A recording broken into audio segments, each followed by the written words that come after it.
The 2023 F1 season is over. Max is still champion, and it's time for the first annual Eaton Asphalt Award Show. Yay!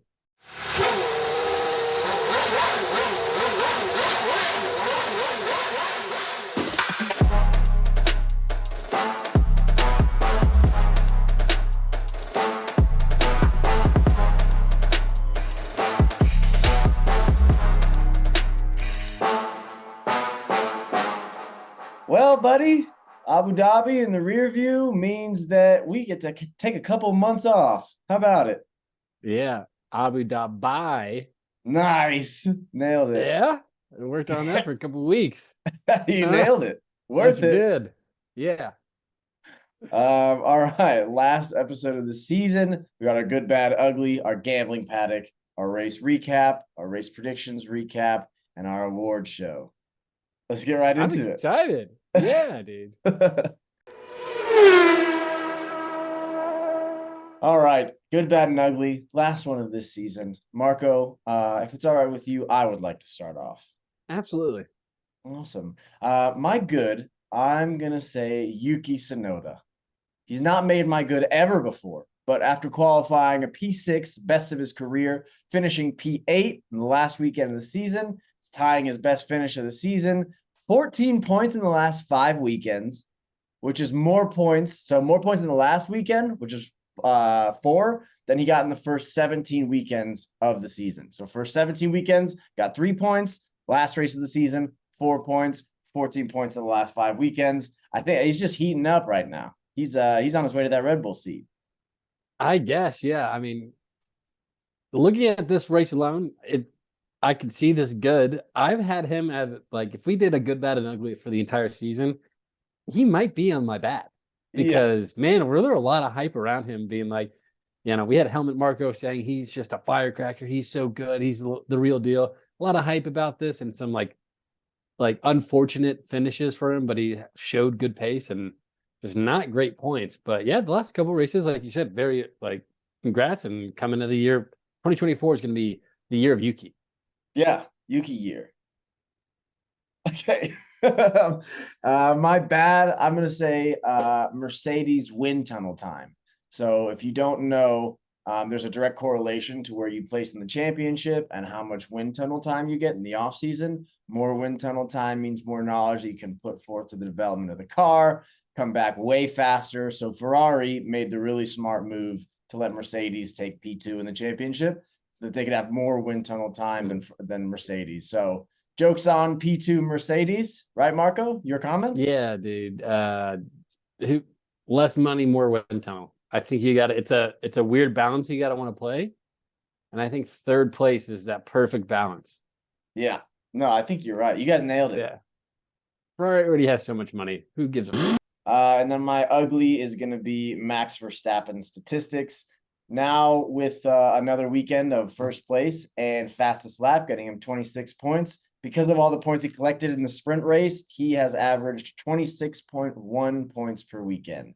So he averages more points than the maximum points you can get from a Grand Prix weekend without a sprint race.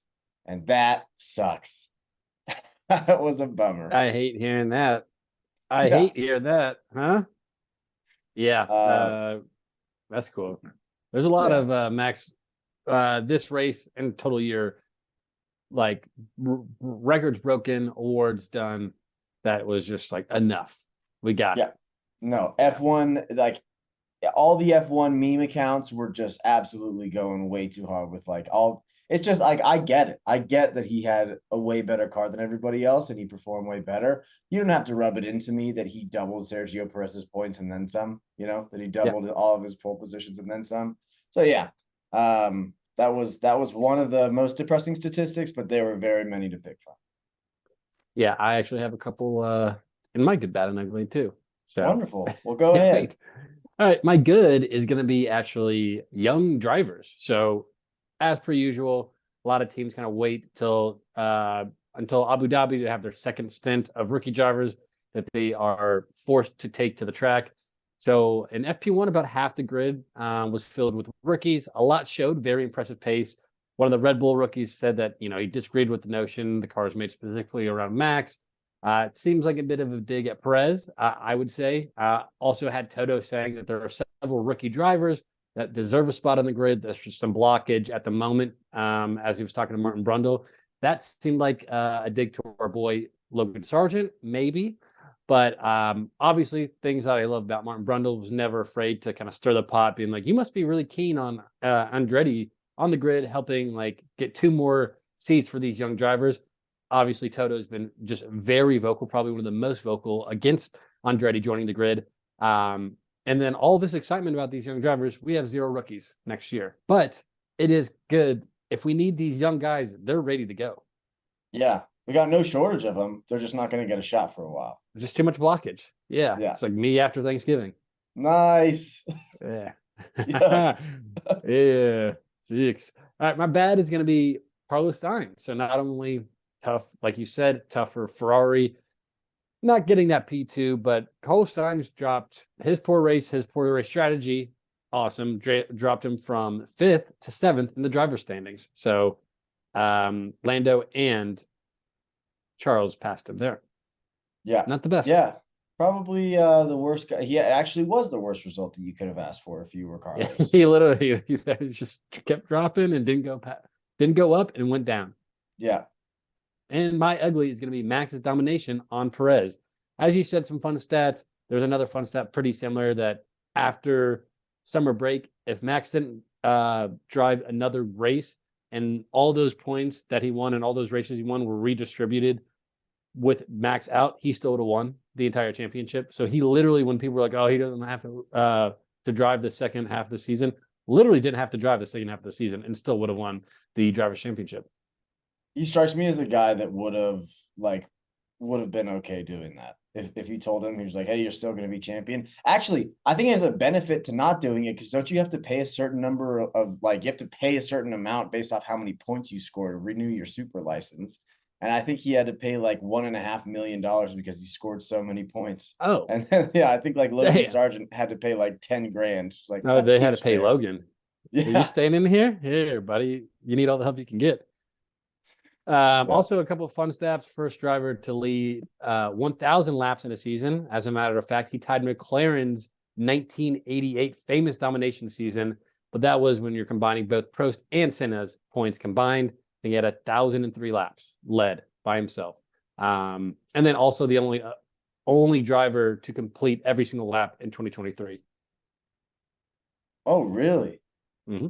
Interesting. Not a single mechanical failure. I feel like a couple years ago, Red Bull was way worse with mechanical failures, and they've just completely erased that problem. Seems like a big problem to erase. I feel like they just keep picking off the other team's best guy, and it just shocker that's going to work out pretty well for them. Yeah, love it. All right, well, good, bad, and ugly. Let's move on to the last installment of our gambling paddock to close out the year on gambling. All right, Marco, why don't you go first?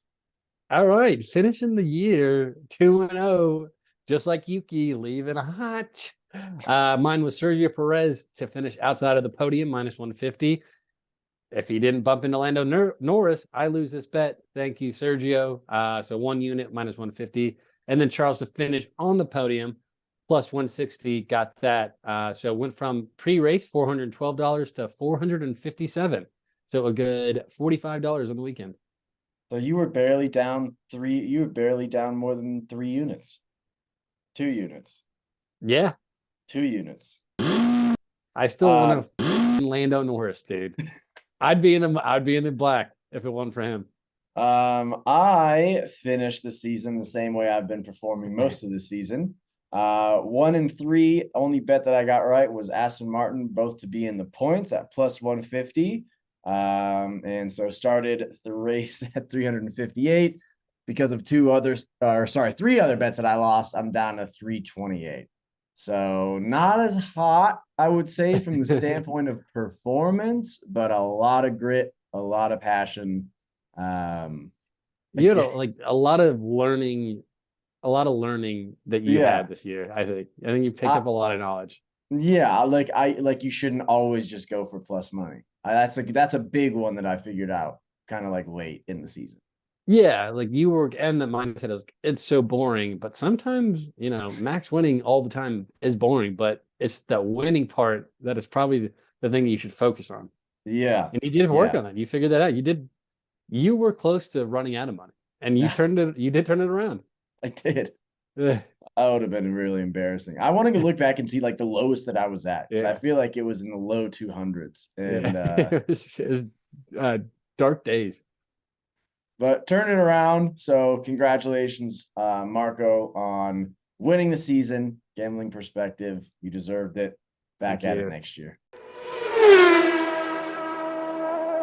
All right, let's get into our last race recap of the year for Abu Dhabi. I'll start out talking about some of the pre-race things that happened. You alluded to it earlier, but Carlos Sainz going out in Q1, big crash on Friday. And that I think led into the actual qualifying session, but absolutely smashed into the wall. Looked like his confidence was a little shaken. And then he didn't crash out in Q1. He just didn't put in a good time. I was just watching the highlights earlier today, and it was like, yeah, he just like I think he went out bad on on the middle sector and never got it together. George knocked out Lewis at the end of Q2. So how about that for not being Yeah. a good teammate, George? But yeah, that was, I mean, Sainz and Lewis and Perez, if I'm Perez. No, sorry, Perez did go. Last race of the season, brain scrambled. We had Piastri knock off Lando from the front row, which was a bit of a stinker. Perez has his lap deleted, which was, I think he was P5, then he went down to P9. And then I mentioned it in my good honorable mention, Yuki Tsunoda qualifying P6, the best that car probably ever could have done all season, and he lived up to expectations. Before Sunday's race, they mentioned there were 8 pole winners also in the race. But it was kind of like a little bit of a tease. They're just like, we don't need to know that. Yeah. Like we know what's going to happen in this race. Don't try to give us some, like, after 21 races, we figured it out. We're just like, we know how these go. You know what I mean?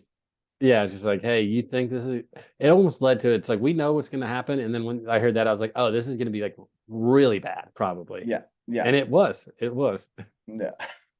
All right. So yeah, that was pre-race. Marco, why don't you talk about our P5 of the Constructors Championship winners? Not McLaren, Nope. like the good guy said, not McLaren. Aston Martin with 25 points on the weekend, so a pretty good outing for them. Finished the year relatively strong compared to that middle stint of a good 15 races of really bad. 25 points, 261 points to finish it off.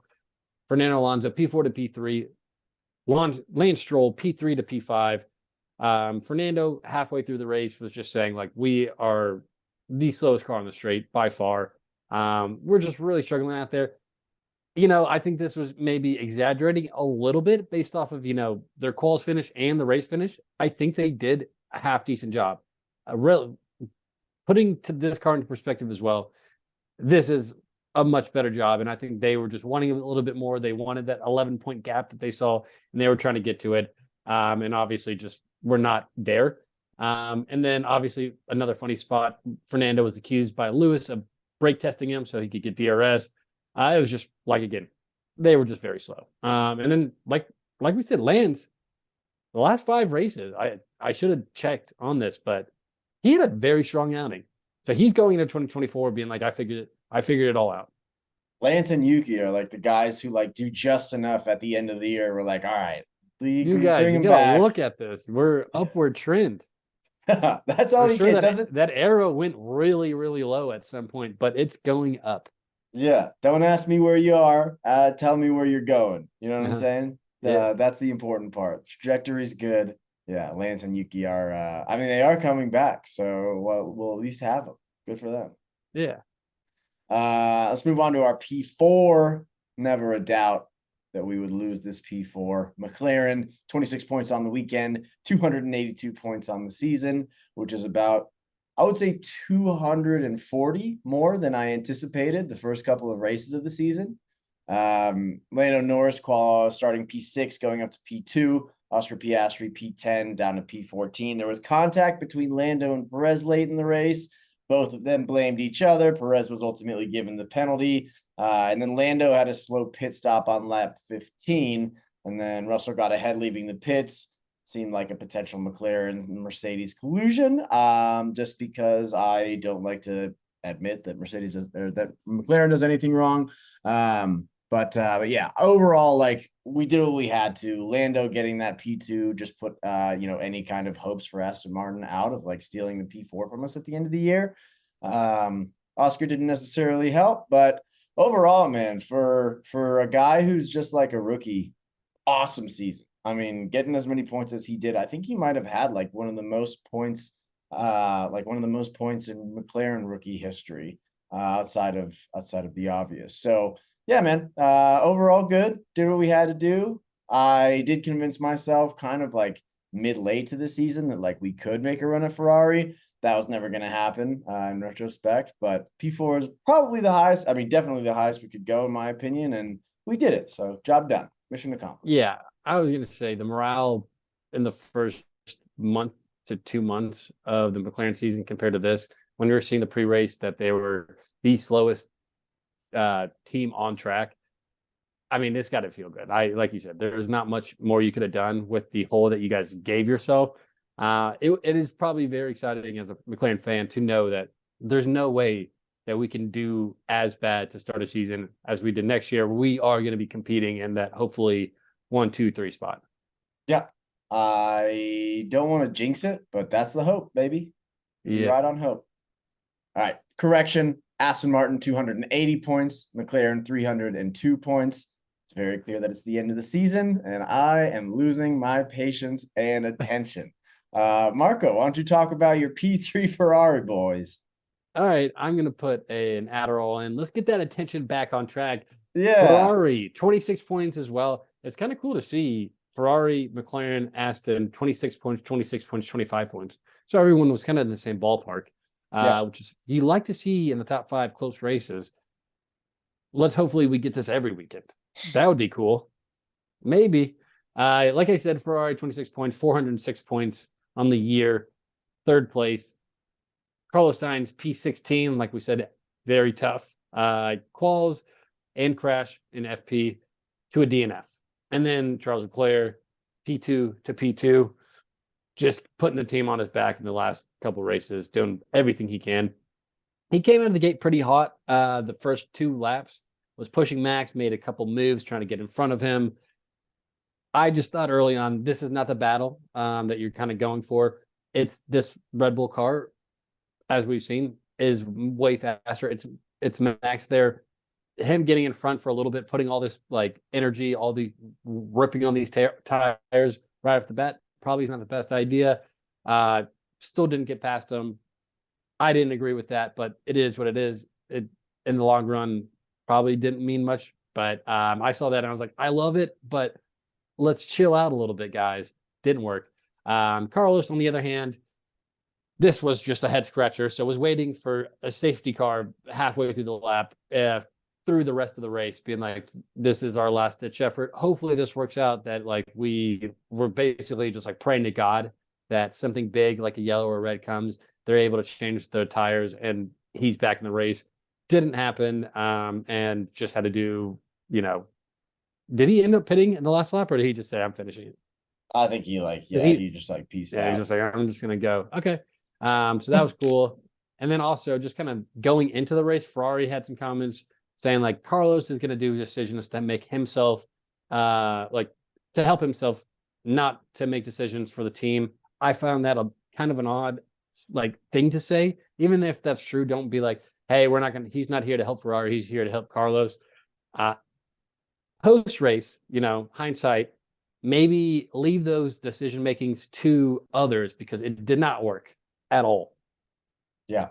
Yeah. It's one of those things where if it did work, they wouldn't have looked like geniuses. It was just like high risk, high reward. And the risk was that you lost the spot in the championship. Yeah. And even him halfway through, he's like, I don't understand what we're doing. They're like, yeah. And the response is just like a hope and a prayer, brother. Keep driving. Awesome. That feels good. And then just very smart. I feel like ever since Carlos early in the year did that little keeping the DRS behind him thing. People revert to these smart on track scenarios and strategies as like Carlos Sainz-esque. This was a very Carlos Sainz-esque in my mind. Charles in the last lap, he knew that he needed to get Sergio in front of him to pass. He had a 5-second gap or 5-second penalty. He needed to get, break away from George Russell. And so he basically said, hey, I'm going to let Sergio pass me. I'm going to try to get Sergio as far away from him as possible to get the 5-second gap, and then us to come out in P2. Great idea. If it maybe happened and he noticed, and this all happened a couple laps earlier, this could be an actual thing, because I think it got out to 3 seconds or so by the end of it. So it was trending in that direction. Sergio was the quicker car. Just didn't work. Lost by those 3 points. So just unfortunate in general. But love the idea of it, and him doing it himself. And not, he's asking his team what the gap is when he was prepared. They were not prepared. And he was just like, I'm taking matters in my own hand, which I'm very glad he did. Yeah, I mean, it was the most exciting way that you could have ended the season as a Ferrari fan. I feel like didn't work out. If it worked. I mean, yeah, if it worked, what an absolutely electric, that would have made it all worth it. But yeah, at the end of the day, P2 or P3, sorry, P2. You meant to do that. Yeah. P2, we have Mercedes, 17 points on the weekend, 409 points. Lewis Hamilton starting outside of the points in P11, getting into P9. George Russell starting P4, getting into P3. Hamilton and Gasly, they bumped P5 or lap 15, which was a big time problem. And I mean, still finishing P9, he passed. There was an Alpha Tower. I think it was I'm pretty sure it was Yuki. Yuki or Daniel, he was fighting with them to get P8, and I thought that was going to be the difference. But at one point, he oversteered, and I was like, he's going to crash and completely lose this. But yeah, ended up working out okay. The best moment from the Mercedes camp was just the spicy radio message, which, by the way, George Russell is getting a little comfortable, and we're seeing a different side of George. I don't know. Max got a question in the presser that was hey, what's keeping you motivated while you're so far ahead? And George Russell did the money sign in front of Max's face, and he was like, okay. He's like, Jesus, I mean, yeah. I was like, dude, all right, you're not supposed to talk about that. All right. But yeah, the radio message was my favorite part of this. It was just wondering if Mercedes and Ferrari were as close, we're still really close, who was ahead at the moment. And during the race, he was like, hey, how is Lewis getting on? Just checking on the teammate in the back. Is he going to be able to pull his weight? He was like, yeah. The response he got was, yeah, he's doing a good job at the moment. He's in a fight of his own. And Russell said, what the f does that mean? How are we doing in the championship? Are we good? And then the response he got back was, all we can do is the best race that we can do. We are fine at the moment. It's I don't know why he's getting these cryptic kind of radio messages. It's hey, kind of keep on keeping on. The motivational posters was kind of what he was getting. And I think he just needed to be hey, we we're not winning, because they weren't at the time. At that time they were not winning, and they were, the way he responded is, oh, we're doing great, we're fine. Yeah, if they were winning, maybe say that and be like, we're winning. But yeah, just give them straight up, give them an answer. Yeah, I just like the idea of being hey, how are we doing? It's it's not whether we are or aren't. It's just whether we're trying. It's hey, man, tell me where we are in the championship. Simple as that, buddy. Yeah. Man.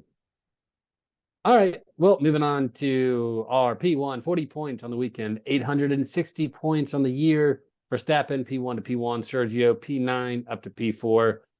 Perez had a handful of good battles, I would say, this race. Most Sundays, I feel like we do see this because he's not qualifying that good. So he's, he actually has to work his way up, and he's going to have to pass some drivers to do so. Had a good battle with Norris with about 10 laps left, and then had his battle with George, a couple laps later. So very, very entertaining Sundays for when it comes to Perez. And then that 5-second penalty, because he ran into Norris, shook things up. Obviously, unfortunate that he did get that 5-second penalty, because that would have given Ferrari the gap that they needed to come in P2. Whatever. It makes me mad. And we're talking about Red Bull, and it was another Red Bull another Red Bull race where Perez underachieved Saturday, did all right enough to kind of say he did okay on Sunday, and Max just dusting everyone. Sergio Perez is confirmed for that second seat at Red Bull again. I still put the over under around like maybe mid-January of Helmut Marko possibly being like, nah, fuck it, we're gonna go with somebody else. So, like the fact that Definitely him saying that, yes. 100%. The fact that he's in that graphic, which is like, oh, here's our driver lineup next year, that means nothing to me. I'm like, until I see him in a car starting the first Grand Prix, like I don't believe he's going to have a spot in that team. He's just had such a underachieving year, even for a P2. Sounds crazy to say he's P2 in the drivers, but still, man, with that car, I feel like he was getting thrashed every weekend. I've been seeing a lot of the rumor mills already going around to a couple of these top teams. Ferrari contracted, he was signed. Apparently, Norris has been rumored to Ferrari and Red Bull now. Red Bull is in the Red Bull Instagram team has been in his comments. So just it's just already starting. Can't go a week after the race without all this happening. Max Verstappen putting the Red Bull sticker on Lando's back. Did you see that? Those little Charles is back. Did he? Is it Charles? Oh yeah, it was well? Charles. Yeah, never mind. Yeah. Dude, yeah. Charles to Red Bull? Nah, dude. No. Moving on. All right, let's wrap up with our race predictions recap as quickly as possible. All right, another week where I didn't get anything, ending the season at 24 predictions right, which if you think about it, that's a lot of predictions that I got right. Yeah. I mean, you got like one prediction a race, a little over one a race. More than one a race, dude. Yeah. 1+. That's awesome. Yeah, that's awesome, dude. Mine, I got 2. I got Max in fastest lap. I got up to 37. So just like Max and Red Bull getting the drivers and constructors championship, I got the gambling paddock and the race predictions championship this year for 2023. Double fisting, baby. Oh, nice. Hey. Yeah, I would say it's impressive, but I don't feel like I'm extremely stiff competition. But you deserve to be commended anyway. I can't choose who I compete with. That's true. Compete. That's true. Well, congratulations. Your Thanks. is in the mail. It's in the snail mail, so it's going to take a long time to get there. Are you going to have to deliver it? No. Yeah, I know that won't happen. All right, let's move on to our awards, our season awards, the reason we got our jackets on. Welcome, everyone, to a First Eaten Asphalt. I was to be like the special sector, our postseason awards for the F1 2023 season. I think we just spitball here. Marco and I got a bunch of different ones, and I think once we say one, just delete it. Let's just free ball this one to see whichever ones we like the most. Cool. Love that. All right. I'm going to go. My first award I'm giving out is the Dad of the Year. Dad of the Year. We have, first off, Max Verstappen being a nice stepdad to Daniel Kvyat's little baby girl. Yeah. How confident are you? Okay. All right. I'm confident enough. I know. Know all about that little girl. So Max Verstappen is a nominee. We have Lawrence Stroll for putting up with his son for many months while he was massively underperforming. But your Dad of the Year, the official recipient, congratulations, Kevin Magnussen, putting his kid on the car, putting the helmet on the kid, putting the kid in the car. Just an overall good dad. We need him around. We need to show that there's more to life than just sports and racing and losing all the competitions you make with your friend on your F1 podcast. And he's losing all of his races he drives into. So he knows what we're talking about. He's like my role model, basically. All right, congrats to K-Mag. Moving on to our next award, Best Gossip of the Year. Had a lot going on. Like we say, we love the driver shakeups, what's going on. A lot of the principles of Formula One going back and forth a lot this year as well. But this one, we're going to take it off the track. It's going to go with Alonso and Taylor Swift dating. clearly they broke up recently because she's been dating some other guy, Yeah. some other non-Formula One guy. Biggest mistake of her career. Thanks a lot, Travis Kelce, for stealing Alonso's girl. Yeah, but dude, that was looking back, that was a really annoying time when yeah. do you remember when Will Buxton and all like the interviewers were getting cute with them and putting in Taylor Swift like lyrics and song titles into questions? I'm really glad we like moved past that within like a week and some change. I thought it was also like Fernando has been really trying to get into the popularity thing, and he was riding that hard too. Yeah. Yeah. He was loving that.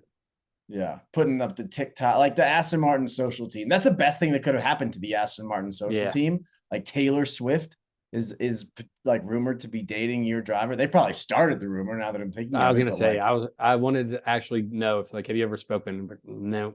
Yeah. he's like, I'll be honest, I didn't know who she was before. Like, yeah, I looked her up. Yeah, I have no idea.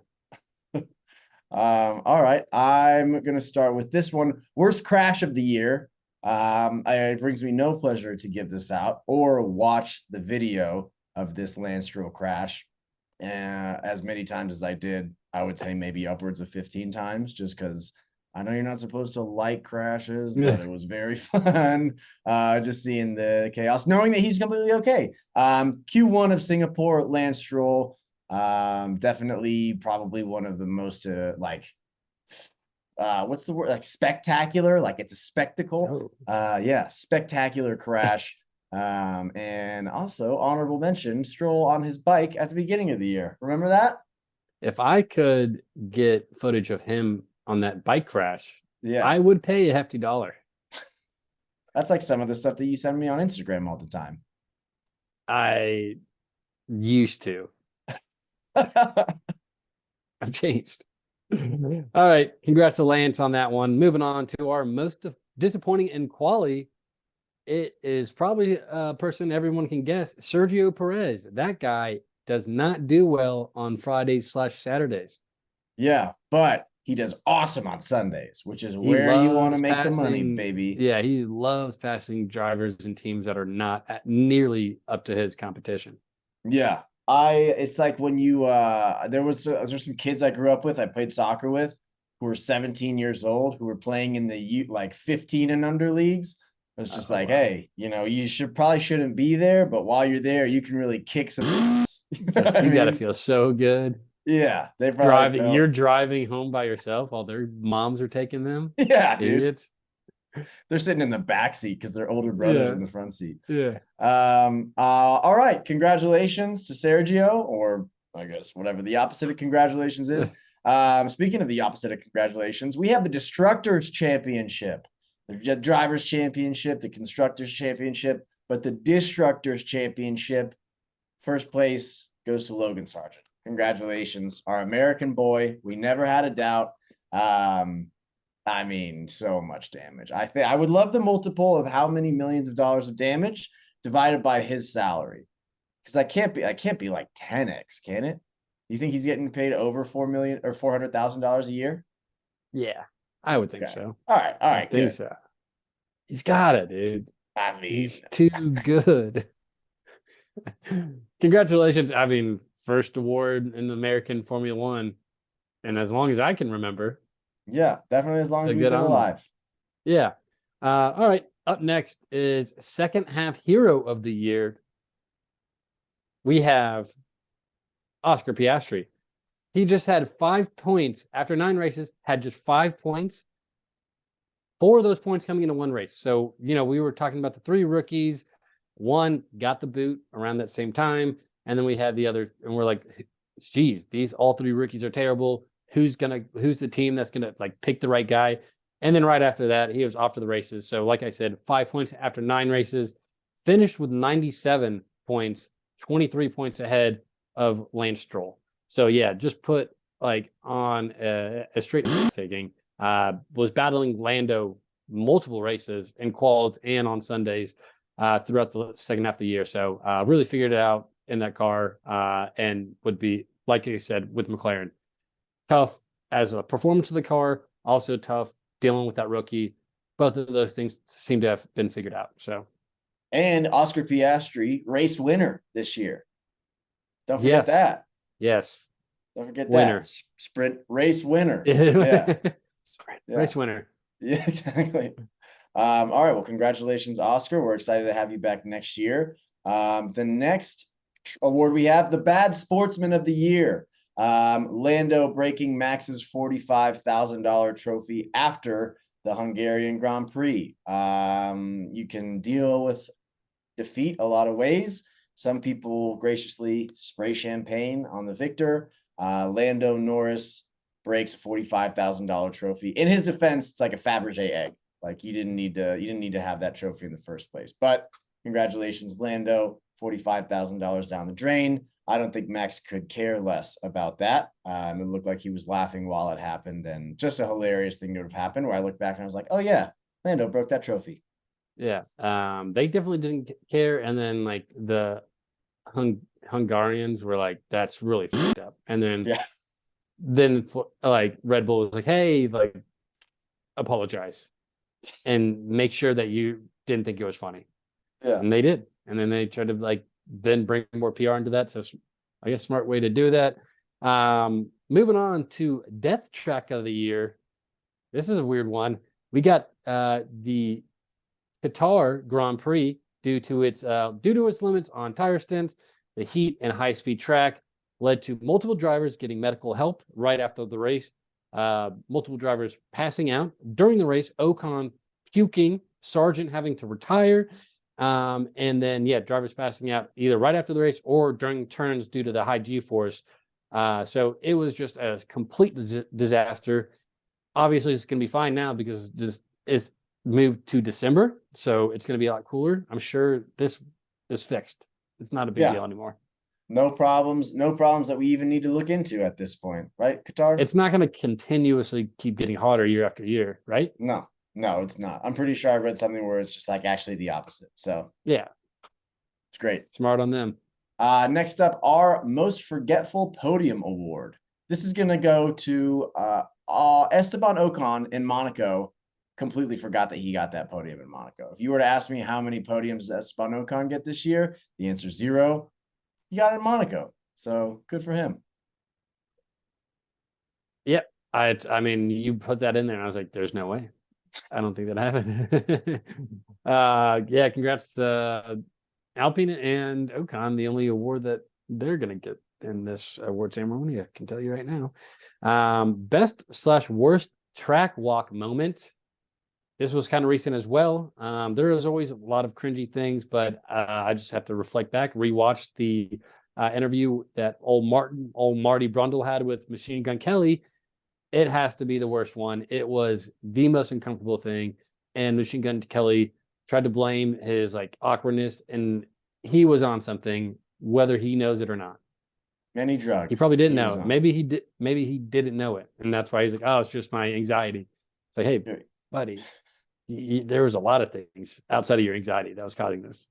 I was dealing with my anxiety. My anxiety was dressed up as a big bag of mushrooms that I accidentally ate. Next up, slowest pit stop award. Congratulations again, Sergio Perez. 41 minutes at the Japanese Grand Prix. That's got to be like probably the longest pit stop of all time. I didn't do my research into that, but 41 minutes of a pit stop. I forget the scenario of like why they put him back out. I think it was just like it was some kind of like ticky-tack rule that they were trying to avoid. But congratulations, Sergio Perez. I think he only finished like 37 laps back. Awesome. That's crazy. Once again, another thing when you said that, I was like, I think you meant seconds. Yeah, it was minutes. All right. Well, our last award of our award show, Eaton Asphalt Award Show, work in progress on the name of this, is going to be comeback driver of the year. We have Lance Stroll for coming back after missing testing with a hand sprain and hand surgery, broken wrist due to a cycling incident. We also have Danny Ricciardo. We also have Nick DeVries, the opposite of a comeback. He was the first one out, so he's definitely not going to win this award. The winner is going to be Danny Ricciardo. Congrats, Danny. A little confusing, though, because his replacement did do a great job. Some may say better than when Danny was driving. Alas, no, Danny Ricciardo, no other worthy recipient than Danny Ricciardo for comeback driver of the year. We get some time off when he is nice and relaxed, nice off a season that wasn't an absolute complete disaster, just parts of it. Which is, I mean, that's basic. That's half the battle. If some of your season's not a complete disaster, you're doing pretty okay. Yeah. I mean, they're going to the season. They figured it out. They're doing a name change, a total rebranding. And Love he it. might be in that second seat next year. Who knows? All right. Well, that's it, everybody. We appreciate everybody listening and following along this season. Only got a few short months until testing in Barcelona, so we'll take that. We're very happy to take that. But yeah, I think just closing words. We appreciate doing this, and we'll see everybody next year. Marco, any closing thoughts? I have some stuff next episode. Okay, nice. Next Yeah. episode. That's a later me problem. Yeah. All right. Thanks, everybody. See you, assholes. See you assholes.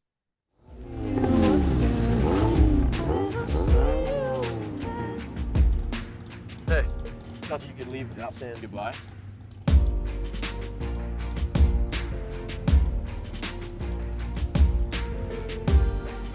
I used to say I lived my life a quarter mile at a time. And I think that's why we were brothers. Because you did too.